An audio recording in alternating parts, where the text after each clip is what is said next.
श्री संत सावता महाराजांची पुण्यतिथी भक्तिमय वातावरणात संपन्न. कडा शहरात भक्तिरसाचा जागर. ह.भ.प. अजिनाथ महाराज आंधळे यांच्या काल्याच्या कीर्तनाने रंगली भक्तीची मैफल.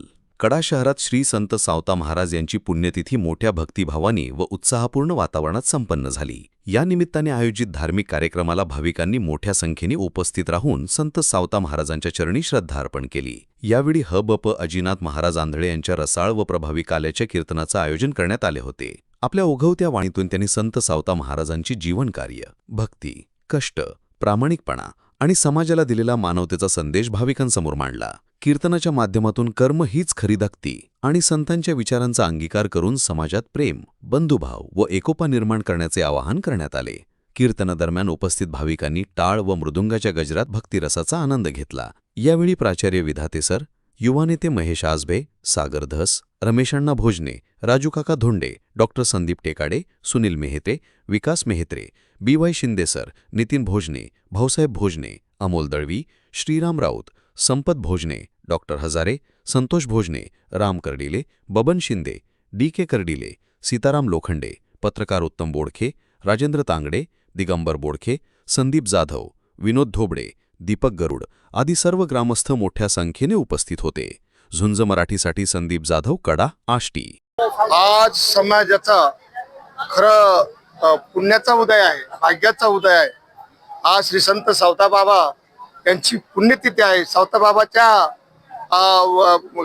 असं प्रेरणा दिलेली आहे की समाजाला तुम्ही कर्मात देव बघा, जे कर्म करता ते खरं करा. खऱ्यामध्ये देव आहे. देव शोधण्यासाठी मंदिरात कुठं दिंड्यात जाण्याची आवश्यकता नाही. देव आपल्या स्वतःच्या दैनंदिन कामामध्ये देव आहे. फक्त त्या कामात इमानदारी, सत्य आणि सातत्य असावा. म्हणून सावता बाबाला भेटायला स्वतः पांडुरंग त्यांच्या घरी गेले, मळ्यात गेले. तसं आपणच जिथं काम, जी सेवा करतोय, नोकरी करतोय, नोकरी इमानदारीने करा.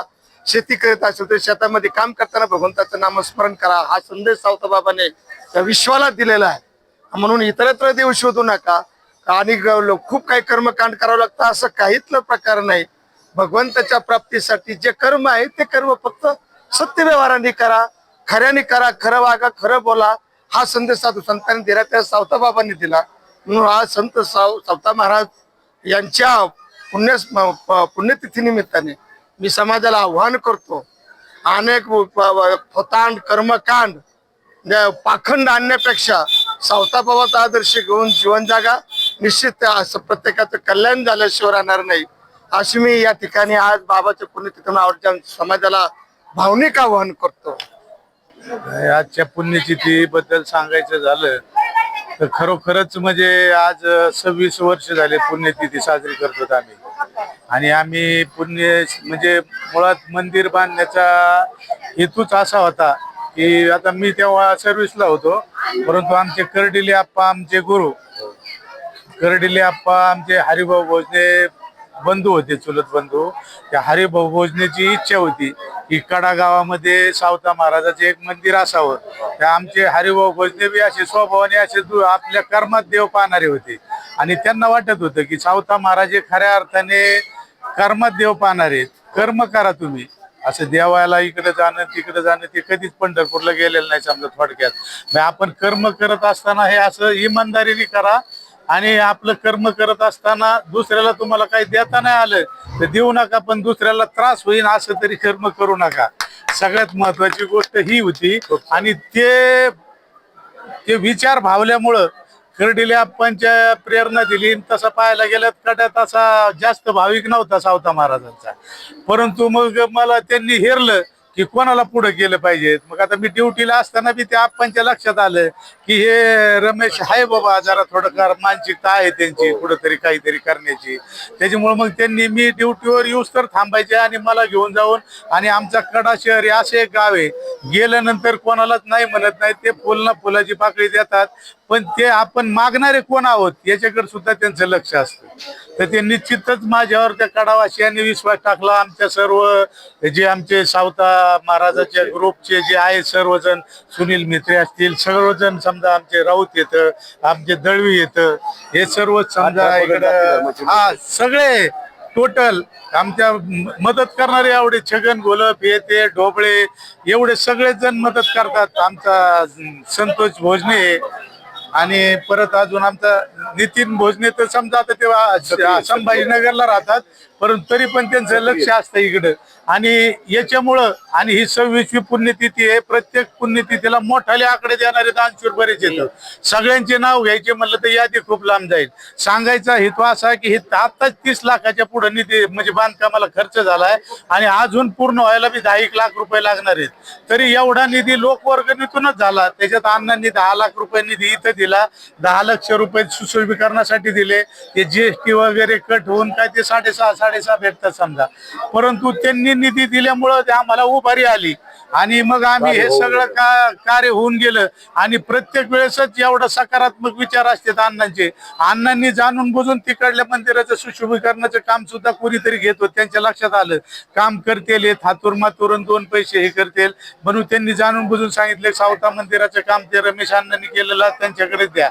आणि त्याच्यामुळे ते काम करत असताना ते काम बी आपण प्रामाणिकपणे आणि एकदम क्वालिटीचं केलं. आणि ते करून सुद्धा त्यातले 2-5 रुपये जे काय राहिले ते सुद्धा या मंदिराला लावता आले. आणि हे मंदिर सभागृह करण्याचा उद्देश असा आहे की गोरगरिबांचे इथे छोटे मोठे कार्य व्हावा. कारण कडा शहरामध्ये 2 व्हीलर पेक्षा प्रत्येक गावातच 4 व्हीलरची संख्या जास्ती झाली. कोणाच्या दारात पाहुणे आले की त्यांना गाडी लावायला जागा नाही. आणि इथलं हे स्पॉट असा आहे की इथं बाजार तळे, पाठीमागे नदी, अख्खी गाड्या लावायला पार्किंगला सुद्धा. आणि पार्किंगची सोय आहे. आणि मारुती मंदिर आणि सावता मंदिर दोन्ही सभागृह एक केल्यामुळं हे अतिशय मोठं भव्य असं सभा मंडप झालेलं आहे. आणि मग माझ्या लक्षात आलं नुसतं सभा मंडप होऊन उपयोग नाही, तर समजा नवरा नवरी जर आले तर त्यांना रूम पाहिजेत. समजा महिला भगिनी जर आल्या तर त्यांना चेंजिंग रूम लागतो, कपडे वगैरे हे चेंज करायला. त्याच्यामुळं आपण ती 2 रूम केले सेपरेट. तर आता आमचं चेंजिंग रूम साठी संडास बाथरूमचं जे प्रस्तावित आहे ते आता बोलताना सागर आप्पा सुद्धा म्हणले हे प्रस्तावित आहे, दानशूरांनी हे काहीतरी करावा. तर ते जर मार्गी लागलं तर निश्चित लागलच मार्गी, आणि त्याच्यात काही विशेष नाही काही. आता ह्या कार्यक्रमासाठी आणि आम्हाला म्हणजे खरोखरच मी पांडुरंगानेच हे सगळ्या बुद्धी देतो. आमचे जे आंधळे महाराज जे आहेत ना, ते पांडुरंगानेच पाठवल्यासारखं आले. ते असं कुठंतरी काहीतरी विषय झाला आणि ते आले समोर. विधाते सर आले त्यांना घेऊन. मग विधाते सर आल्यामुळे ते फरशीचा प्रश्न बी विधाते सरने मार्गी लावला बरं का. आणि आंधळे महाराजांनी जी विठ्ठल रुक्माईची मूर्ती आम्हाला आणायची होती ना, हे सरपंच देणार होते. तर आंधळे महाराजांनी ती मूर्ती अतिशय कमी खर्चात, स्वल्पात आणि आधी खरोखरच पांडुरंगाची मूर्ती जशी आहे पंढरपूरची तशीच हुबेहूब दिसणारी, म्हणजे जशा जशा खुणा येतात तशी मूर्ती आम्हाला 21,000 रुपयात भेटली, उपलब्ध करून दिली. कार्यक्रमात जे सर्वजण आले, सागर आप्पा आले, राजेंद्र धोंडे आले, महेश आजबे आले आणि कडातले तर सर्वच जण आले. आता प्रत्येकाच नाव घ्यायला मला आता काय थोडक्या सर्वांचेच आभार मानतो. आणि दानशूरांचे पुनश्च एकदा आभार मानतो. मी सांगितलेले की जे आता ही जी प्राण प्रतिष्ठा जो कार्यक्रम आहे 3 दिवसाचा कार्यक्रम भव्य असा होणार आहे. त्यावेळेस मग अजून मोठा कार्यक्रम होईल, गावातून भव्य मिरवणूक निघेल मूर्तीची. आणि प्राण प्रतिष्ठा तोपर्यंत हे मंदिर शक्यतो पूर्णत्वास जावं. तरी दानशूरांचं जे कोणाचं आज देण्याची इच्छा असेल तर प्रामाणिकपणे द्यावा, एवढी इच्छा व्यक्त करतो. आणि खूप खूप आभार मानतो आणि थांबतो. आताच आदरणीय आंधळे महाराजांनी या ठिकाणी मौलिक असा संदेश दिलेला आहे. मी या कडा गावामध्ये या ठिकाणी गेल्या 37 वर्षापासून नोकरीच्या निमित्ताने आलो. आणि विशेष म्हणजे या परिसरातच माझं 10 वर्ष वास्तव्य होतं. त्याच परिस्थितीमध्ये हा उत्सव या ठिकाणी सुरू झालेला आहे. आणि अल्प असे थोडेसे भक्त या ठिकाणी काम करत होते. त्याच्यामध्ये हरिभाऊ भोजने आणि कर्डिले आप्पा हे 2 ज्येष्ठ त्या ठिकाणी या सगळ्या भक्तांना एकत्र घेऊन हा भंडारा त्यांनी सुरू केला. आज रमेश अण्णांनी सांगितलं त्याचप्रमाणे जाचक साहेबही यामध्ये अग्रक्रमाने भाग त्यांचा असतो. आज 26 वर्ष झालेला आहे. आणि येवलेचे रोप लाविलेद्वारी त्याचा वेलू केला गगनावरी म्हणतात, तसं आज मोठं या ठिकाणी बांधकाम झालेलं आहे. मोठं स्मारक या ठिकाणी निर्माण झालेलं आहे. लवकरच प्राणप्रतिष्ठा आणि कलशारोहण या ठिकाणी होईल. या सर्वांना आणि यांच्या सगळ्या कार्यांना मी खूप खूप शुभेच्छा देतो. धन्यवाद.